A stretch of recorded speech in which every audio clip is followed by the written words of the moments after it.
इधर दिल्ली में प्रदूषण से हाहाकार मचा हुआ है। आज भी दिल्ली का ओवरऑल AQI 376 रिकॉर्ड किया गया। तो प्रदूषण है कि कम होने का नाम नहीं ले रहा है। दिल्ली वासी पूरी तरह से प्रदूषण से त्रस्त है। आज भी दिल्ली का जो ओवरऑल AQI है वो 376 दर्ज किया गया है। अलीपुर में 409 रिकॉर्ड किया गया है। आनंदलोक में 419 रिकॉर्ड किया गया है। बवाना में 420 रहा है और हलसवा डेयरी में 423 रहा है। कन्नॉट प्लेस का AQI 368 रिकॉर्ड किया गया है। डिफेंस कॉलोनी का AQI 427 रहा है और द्वारका का AQI 401 है। तो आज भी दिल्ली में प्रदूषण बेहद खराब श्रेणी में लगातार पिछले कई दिनों से दिल्ली NCR की जो आबो हवा है वो जहरीली बनी हुई है। तो प्रदूषण अपने चरम पर है। हालांकि तमाम तरह की पाबंदियां, प्रतिबंध लागू किए गए हैं, बावजूद इसके प्रदूषण का स्तर कम होता हुआ नजर नहीं आ रहा है। तो एक तरफ दिल्ली की आबो हवा जहरीली है, वहीं यमुना नदी भी प्रदूषित है। यमुना में उफनते हुए झाग साफ तौर पर यह बता रहे हैं कि हवा भी प्रदूषित है और पानी भी प्रदूषित है।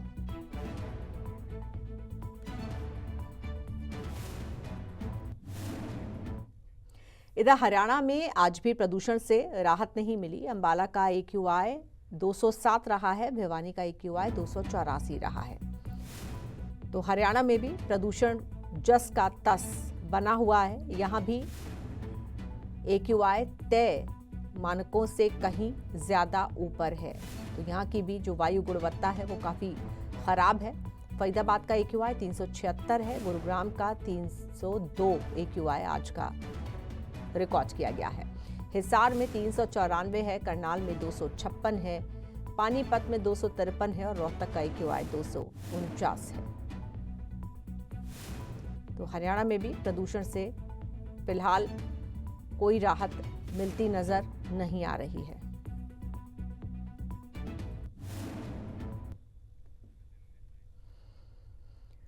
और ये दिल्ली में कहां पर कितना AQI है आप देख सकते हैं। आज क्या स्थिति है दिल्ली की। ओवरऑल AQI 376 है। वहीं अलग अलग इलाकों का जो AQI है कहीं 400 के पार है, कहीं 350 के पार है। तो दिल्ली में अभी भी प्रदूषण गंभीर श्रेणी में है। और ये AQI आप देख सकते हैं हरियाणा का है। हरियाणा में अलग अलग शहरों में, जिलों में क्या हाल है प्रदूषण का, कैसी है वहां की वायु गुणवत्ता, ये इस ग्राफिक के जरिए देखा जा सकता है। तो यहां भी 300 के पार, कहीं पर 400 के करीब पहुंचता हुआ AQI। तो सभी जगहों पर प्रदूषण से हाल बेहाल है।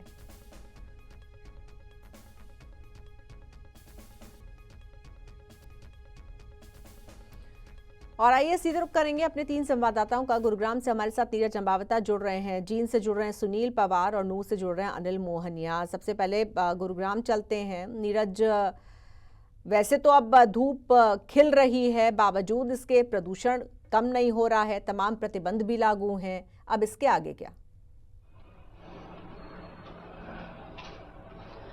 जी, धूप खिल रही है जरूर। और पोल्यूशन में अगर पिछले 2 दिनों की हम बात करें तो 2 दिन में थोड़ी सी राहत जरूर मिली है, क्योंकि जो आज 300 के आसपास AQI लेवल है, यही 2 दिन पहले जो है 450-500 के आसपास था। क्योंकि इसकी अगर हम पीछे के कारणों की बात करें तो जिस तरह से गृह 4 का नियम लागू किया गया है और सख्ती से तमाम चीजों की पालना की जा रही है, या फिर ये कहें कि स्कूलों को बंद करने के दिशा निर्देश दिए हैं और प्राइवेट जो ऑफिस थे, दफ्तर थे, उनको भी कहीं ना कहीं वर्क फ्रॉम होम की इजाजत दी गई थी या उनसे अनुरोध किया था। उससे भी थोड़ा बहुत जो फर्क है वो कहीं ना कहीं AQI लेवल पर पड़ा है और पिछले 2 दिनों के मुकाबले थोड़ी सी राहत जरूर है, लेकिन अभी भी जो है वो खतरा टला नहीं है और पोल्यूशन लगातार बढ़ रहा है, जिसकी वजह से जो है खासी परेशानी आम लोगों को उठानी पड़ रही है। और खास तौर पर जो सांस अस्थमा के मरीज है या फिर ये कहें कि जो आंखों के रोगी है, उनको भी कहीं ना कहीं परेशानी उठानी पड़ रही है और ओपीडी में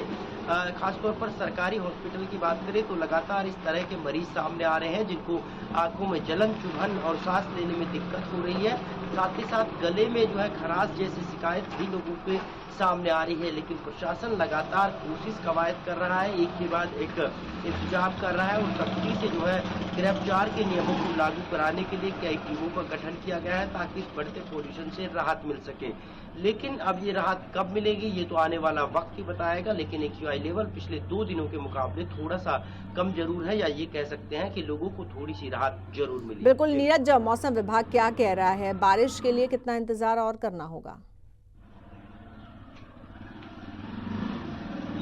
मौसम विभाग की माने तो बारिश जैसे ही होगी तो कहीं ना कहीं पोल्यूशन में जो है पूरी तरह से कमी आएगी और जो धूल के कण आसमान में है या फिर पेड़ों पर है वो कहीं ना कहीं नीचे आएंगे और पोल्यूशन लेवल जो है वो आधा हो जाएगा। तो दूसरी तरफ अगर बारिश आती है तो ठंड का एहसास भी एक बार फिर लोगों को होगा। हालांकि जिस तरह से पहाड़ी इलाकों में बर्फबारी हो रही है उसका थोड़ा बहुत असर मैदानी इलाकों में जरूर देखने को मिल रहा है। लेकिन मौसम के जानकारों की माने तो जब अगले सप्ताह जो है वो बारिश की उम्मीद और संभावना जताई जा रही है और अगर बारिश होती है तो कहीं ना कहीं इन तमाम चीजों से लोगों को राहत मिलेगी और अगर राहत मिलती है तो गिरफ्तार का जो नियम है वो भी हटाया जाएगा और उसके बाद कई तरह की सहूलियत जो है वो लोगों को मिलेगी, जिस तरह से कई पाबंदियां लगी हुई। जी ठीक है, हम जींद चलते हैं। हमारे संवाददाता सुनील पवार जींद से हमारे साथ जुड़े हुए हैं। सुनील, ये बताइए जींद में प्रदूषण की अभी क्या स्थिति है? क्योंकि यहाँ पर जैसा कि पहले आप ही ने रिपोर्ट किया था कि ग्रैप 4 के नियमों का पालन नहीं किया जा रहा है। जो छोटे बच्चे हैं वो भी स्कूल जा रहे थे इसी प्रदूषण में। वहीं पराली जलाने के मामले भी काफ़ी ज़्यादा जींद से सामने आए। तो अभी क्या स्थिति है? अजीता जी, बिल्कुल अगर जींद शहर की हवा की गुणवत्ता की बात करें तो पिछले कुछ दिनों के मुकाबले आज जरूर जो एयर क्वालिटी इंडेक्स है थोड़ा कम जरूर हुआ है, लेकिन ये कहना सही नहीं है कि जो हवा की गुणवत्ता है वो सांस लेने के योग्य है। कि आज का एयर क्वालिटी इंडेक्स बात करें तो 280 के पार जरूर पहुंच चुका है और ऐसे में कहीं ना कहीं प्रशासन ने जो ग्रेप्स 4 के कानून को लागू किया गया था अब उसके प्रति भी कहीं ना कहीं सख्ताई बरते हुए जरूर नजर आ रहे हैं। कल जिस तरीके से हमने भी बार बार अपने चैनल के माध्यम से ये खबरें दिखाई थी कि प्रशासन के आदेश के बावजूद भी जो प्राइवेट स्कूल हैं वो छोटे बच्चों को बुलाने का काम कर रहे हैं। लेकिन आज की अगर बात करें तो कहीं पर भी प्राइवेट स्कूलों की बसें की बात की जाए या फिर बच्चों की बात करें कहीं पर भी दिखाई नहीं दी है। और ये कहना जरूरी सही होगा कि जैसे हमने बार बार अपने चैनलों के माध्यम से बच्चों की सेहत के लिए खबरों को उठाया तो उसका असर जरूर हुआ है। लेकिन ये भी कहना वो नहीं होगा कि जो हवा की गुणवत्ता है वो भी प्रदूषण अभी भी फिलहाल ऐसे ही जींद शहर की बनी हुई है। और जींद शहर जिस तरीके से ग्रेप्स 4 के कानून को लागू किया गया था अब बात जहाँ कंस्ट्रक्शन के काम की जाए तो वहाँ वो अभी रुकने का नाम नहीं ले रहा है। जो हवा के जो कण है वो धूल के जो कंस्ट्रक्शन से ऊपर चले जाते हैं और कहीं ना कहीं लोगों को बड़ी परेशानियों का सामना उनसे करना पड़ता है। वो फिलहाल भी ऐसे बने हुए हैं। प्रशासन को कंस्ट्रक्शन के काम को रोकने के लिए भी जरूरी सोचना बेहद ही जरूरी है, क्योंकि अगर जब तक ग्रेप्स 4 कानून को लागू कर दिया गया है लेकिन जब तक इनके ऊपर सख्ताई नहीं की जाएगी तो ये जो अब हवा का जो गुणवत्ता बहुत ही बढ़ा हुआ है ये ऐसे ही बना रहेगा। क्योंकि जिस तरीके से हवा बहुत ही खराब हुई है उसके कारण जींद शहर के जो ओपीडी है सतह की बात करें तो वो भी दोगुनी पहुंच गई थी और उसमें सबसे ज्यादा केस छोटे बच्चों के आए हुए थे। क्योंकि जब छोटे बच्चे स्कूल के लिए घरों से बाहर निकले थे तो उनका सामना जो खतरनाक प्रदूषण जो अभी बना हुआ है उसे होता था और उसके कारण ही कहीं ना कहीं सांस लेने में दिक्कत की जाए या फिर आंखों में जलन होने की बात की जाए तो काफी परेशानी से उनको जूझना जरूर पड़ रहा था। अब स्वास्थ्य विभाग ने भी आमजन के लिए पहले भी जिस तरीके से गाइडलाइन जारी की गई थी कि आप अपने घरों से जब भी निकले तो पानी की बोतल साथ जरूर रखें और अपने चेहरे पर मास्क जरूर लगाए। और कहीं ना कहीं अगर प्रशासन की बात की जाए तो प्रशासन भी ग्रेप्स 4 के प्रति सख्त रवैया अपनाया हुआ है। और जिस तरीके से ट्रैफिकों के ज्यादा चलने से कहीं ना कहीं जो वायु प्रदूषण में जो धुआं ज्यादा होता है उसके प्रति भी जो जिला उपायुक्त होते हैं उन्होंने भी अपने अधिकारियों को भी आदेश जारी किए गए हैं कि आप भी अपने जहाँ तक हो सके सरकारी गाड़ियों का कम यूज करें और जहाँ तक हो सके तो अपने वॉकिंग के लिए साइकिल से निकल गए। और कल भी ऐसे तस्वीरें देखी गई थी कि जो जिला उपायुक्त होते हैं वो अपने ऑफिस में साइकिल से ही नजर आए थे। जी देखिए, बिल्कुल, ये तो बहुत बढ़िया उन्होंने उदाहरण पेश किया। अगर जिला उपायुक्त महोदय साइकिल से ऑफिस पहुंच रहे हैं तो इसका पालन और लोगों को भी करना चाहिए, जो कहीं ना कहीं प्रदूषण को कम करने में मदद कर सकता है। चलेंगे अनिल मोहनिया के पास। नूह, अनिल, नूह में क्या हालात हैं अभी प्रदूषण को लेकर? बिल्कुल, नूंह में हवा की गुणवत्ता की हम बात करें तो इतनी अच्छी नहीं है। जिस तरीके से पिछले दिनों की हम बात करें उसी तरीके से स्थिति बनी हुई है। अभी की बात करें तो 300 से ऊपर नूंह में एक्यूआई का स्तर है, जिसकी वजह से ग्रेड 4 यहाँ पर लागू किया गया है। स्कूलों की छुट्टी कर रखी है जिला प्रशासन की तरफ से। इसी तरीके से कह सकते हैं कि जो ईंट भट्टे के काम थे या अन्य जो धूल मट्टी के काम थे उन पे सभी पे प्रतिबंध लगाया हुआ है, लेकिन जो हवा की गुणवत्ता है उसमें फिर भी सुधार होने को नहीं है। जिस तरीके से हरियाणा के अन्य जिलों की हम बात करें तो वहाँ पर धान पराली है उसको अधिक संख्या में जलाया जाता है, उसका असर यहाँ पर भी देखने को मिल रहा है।